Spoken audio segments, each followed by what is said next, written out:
Hello students, मैं doctor Rama Sarojini BSc first year third paper unit 5 के next topics के बारे में स्टडी करेंगे। आज का टॉपिक है Arrhenius equation. Arrhenius equation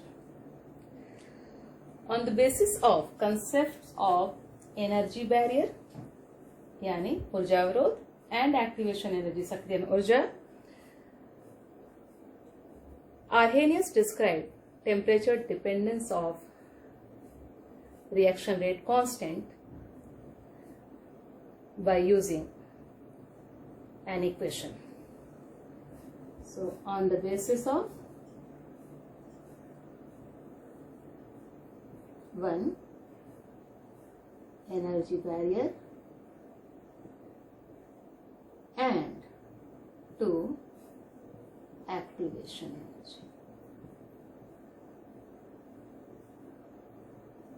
energy। Arrhenius ने एक इक्वेशन दिया जिससे हम किसी भी रिएक्शन के रेट कांस्टेंट को यूज करके किसी रिएक्शन की एक्टिवेशन एनर्जी का पता लगा सकते हैं। इक्वेशन है K यानी कि rate constant equal to A exponential E भी लिख सकते हैं और EXP के फॉर्म में भी लिख सकते हैं। This E denotes exponential minus EA upon RT। This is the equation given by Arrhenius for rate constant of a chemical reaction. इस इक्वेशन को हम आर्हेनियस इक्वेशन के नाम से जानते हैं।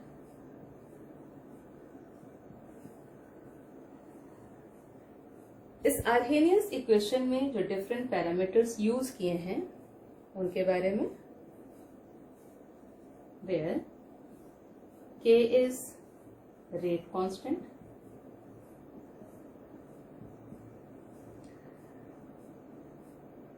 A is Arrhenius constant, Arrhenius factor or frequency factor,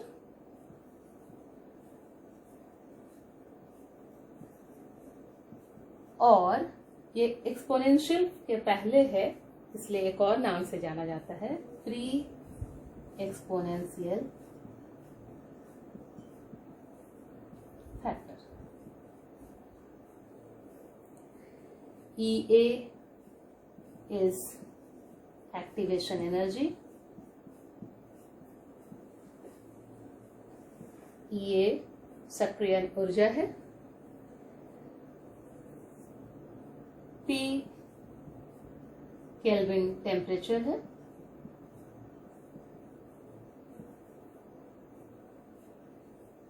और R universal gas constant,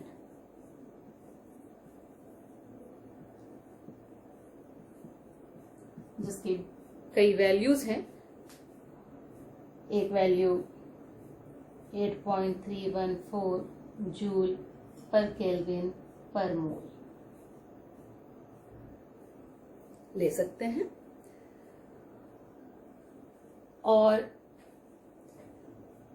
e to the power minus EA upon RT ये एक मेजर है प्रोबेबिलिटी जो मॉलिक्यूल एनर्जी बैरियर के ऊपर पाए जाने वाले मॉलिक्यूल की प्रायिकता को डिनोट करता है, मेजर करता है। So it is a measure of probability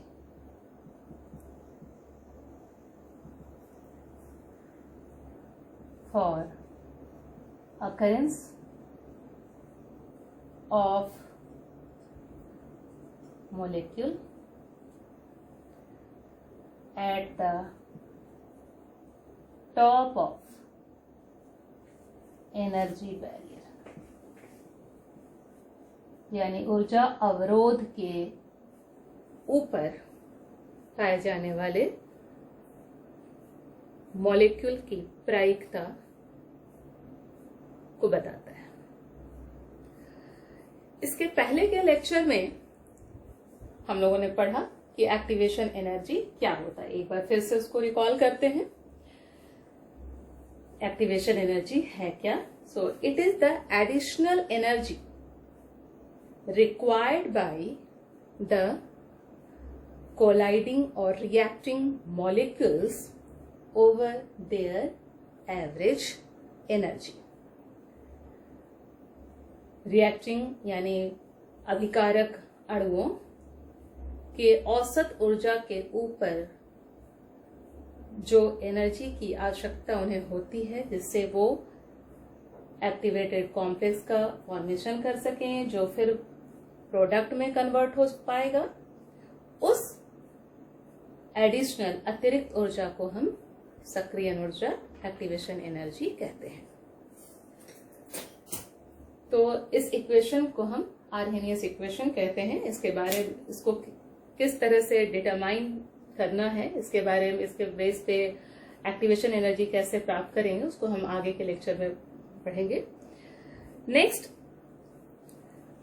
अगर हम एक्टिवेशन एनर्जी के मान, वैल्यूज के बारे में बात करें कि एक्टिवेशन एनर्जी की वैल्यूज हाई होगी या लो होगी, तो रिएक्शन कैसा होगा, तो इसके बारे में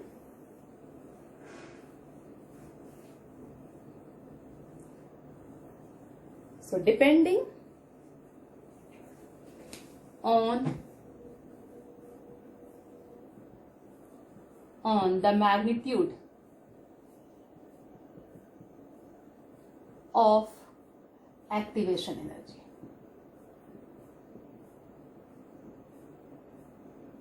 energy, 3 cases are possible. 3 cases हो सकते हैं। पहला, if activation energy is small, अगर एक्टिवेशन एनर्जी का मान बहुत छोटा हो या छोटा हो। छोटा का मतलब हुआ कि अगर हम मॉलिक्यूल की एक्टिवेशन एनर्जी कम है, तो थोड़ी भी हमने अगर एनर्जी दी तो वो एनर्जी बैरियर को क्रॉस कर सकते हैं, ज्यादा से ज्यादा मॉलिक्यूल एनर्जी बैरियर को क्रॉस कर सकते हैं और कन्वर्ट हो सकते हैं प्रोडक्ट में। तो ऐसे केस में जब एक्टिवेशन एनर्जी स्मॉल है, तो larger number of reacting molecules will cross the energy barrier. Energy barrier को ज्यादा से ज्यादा मॉलिक्यूल है क्रॉस कर पाएंगे, and hence reaction will be faster, or reaction faster. दूसरा condition, if EA is high,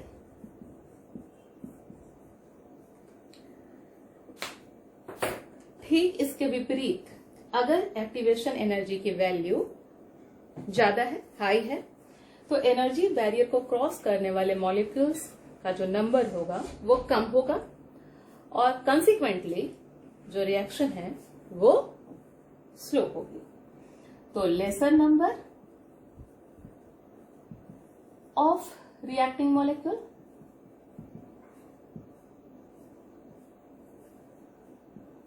will cross the energy barrier and hence reaction कैसा होगा? रिएक्शन स्लो होगा।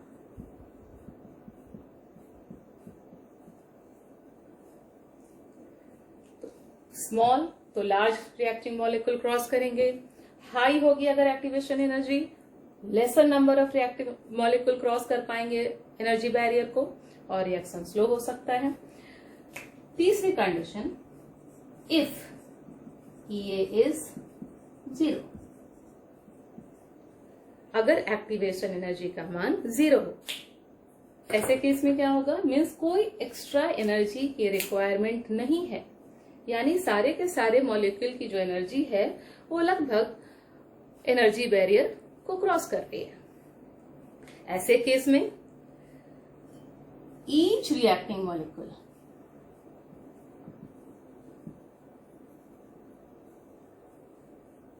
विल क्रॉस, सारे रिएक्टिंग मॉलिक्यूल एनर्जी बैरियर को cross कर लेंगे, ऊर्जा अवरोध को क्रॉस कर लेंगे, एंड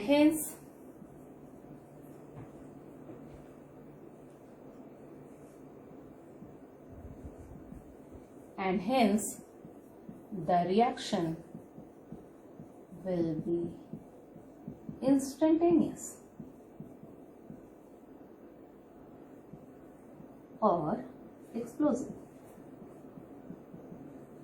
ऐसे केस में जब हर रिएक्टिंग मॉलिक्यूल एनर्जी बैरियर को क्रॉस कर लेगा तो रिएक्शन बहुत ही फास्ट होगा, या उसे हम इंस्टेंटेनियस कहेंगे, या मे बी एक्सप्लोजिव हो सकता है, विस्फोटक हो जाए, इतना तेज होगा कि वो विस्फोटक भी हो सकता है।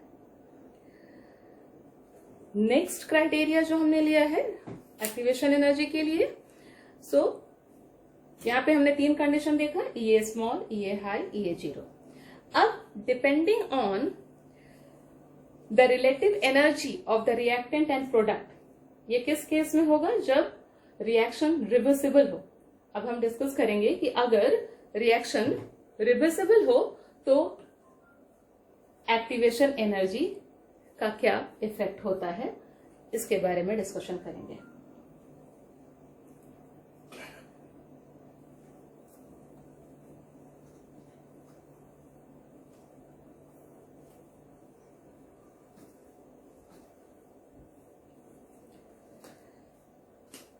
So next है EA of a reversible reaction, activation energy of a reversible reaction। हम यहाँ पे 2 पॉसिबिलिटी को एक साथ डिस्कस करेंगे। 2 पॉसिबिलिटी होगी इस बेसिस पे अगर हम डिस्कस करते हैं। इसमें हम फॉरवर्ड और बैकवर्ड रिएक्शन के लिए एक्टिवेशन एनर्जीज की वैल्यू को कंसिडर करते हुए डिस्कस करेंगे। तो पहला है और दूसरा, 2 यहाँ पे हम लोग क्राइटेरिया लेंगे और इसको ग्राफ के थ्रू समझेंगे।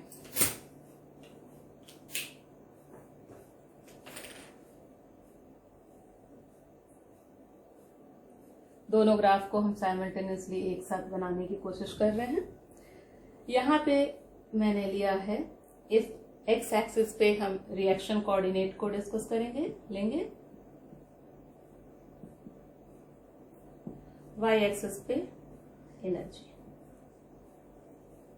Energy reaction coordinate.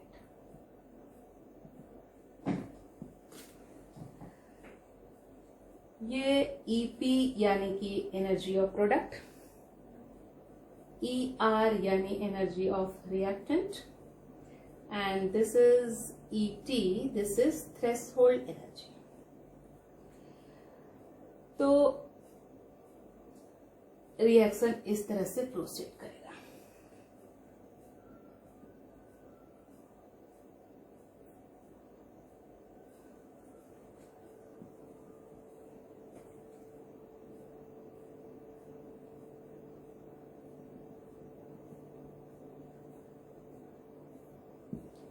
ये है energy of product, energy of reactant. Energy of reactant हमने यहाँ पे लिया, ये एनर्जी ऑफ रिएक्टेंट है। यहाँ हम देखते हैं कि अगर एनर्जी बढ़ती है तो रिएक्टिंग मॉलिक्यूल थ्रेशोल्ड एनर्जी यानी एक्टिवेशन एनर्जी अगर हम उन्हें देते हैं तो वो इस जगह पे पहुंचते हैं जहां एक्टिवेटेड कॉम्प्लेक्स का फॉर्मेशन होता है,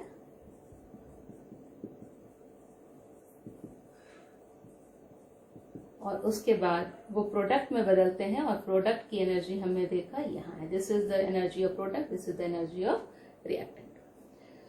तो यहाँ इस लेवल से इस लेवल तक ये जो डिफरेंस है ये है एक्टिवेशन एनर्जी. किसके लिए? For forward reaction. तो इसको हम डिनोट करते हैं EAF. For forward reaction this is the activation energy. और यहां से यहां ये जो डिफरेंस है एनर्जी ऑफ रिएक्टेंट और एनर्जी ऑफ प्रोडक्ट, इसे हम डेल्टा E लिखते हैं. Delta E equal to EP minus ER और वो हमें मिलेगा नेगेटिव. और अगर हम बैकवर्ड रिएक्शन की बात करें, बैकवर्ड रिएक्शन की बात करते हैं, तो प्रोडक्ट उस समय रिएक्टेंट का काम करेगा और जो रिएक्टेंट है वो प्रोडक्ट होगा. तो प्रोडक्ट यहां से यहां तक की जो एनर्जी डिफरेंस है ये this is known as EAB, यानी activation energy for backward reaction. तो ऐसे केसेस में यहां हमने देखा कि EAF this is small amount and this is EAB this is bigger amount. तो ऐसे केस में EAF is less than EAB और forward, and hence forward reaction is faster.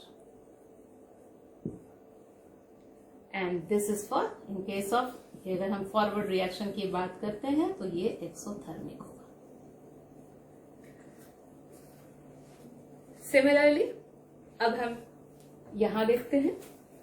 यहां पे ER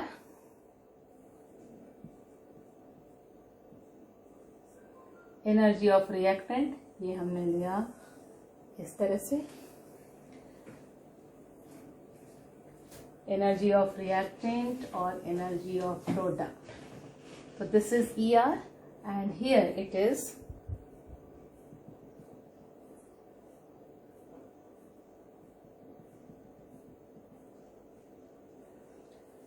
this is the energy of product. And what about here? This is threshold energy. So energy of reactant, energy of product. यहाँ अगर हम बात करते हैं delta E equal to again EP minus ER, so that is equal to positive.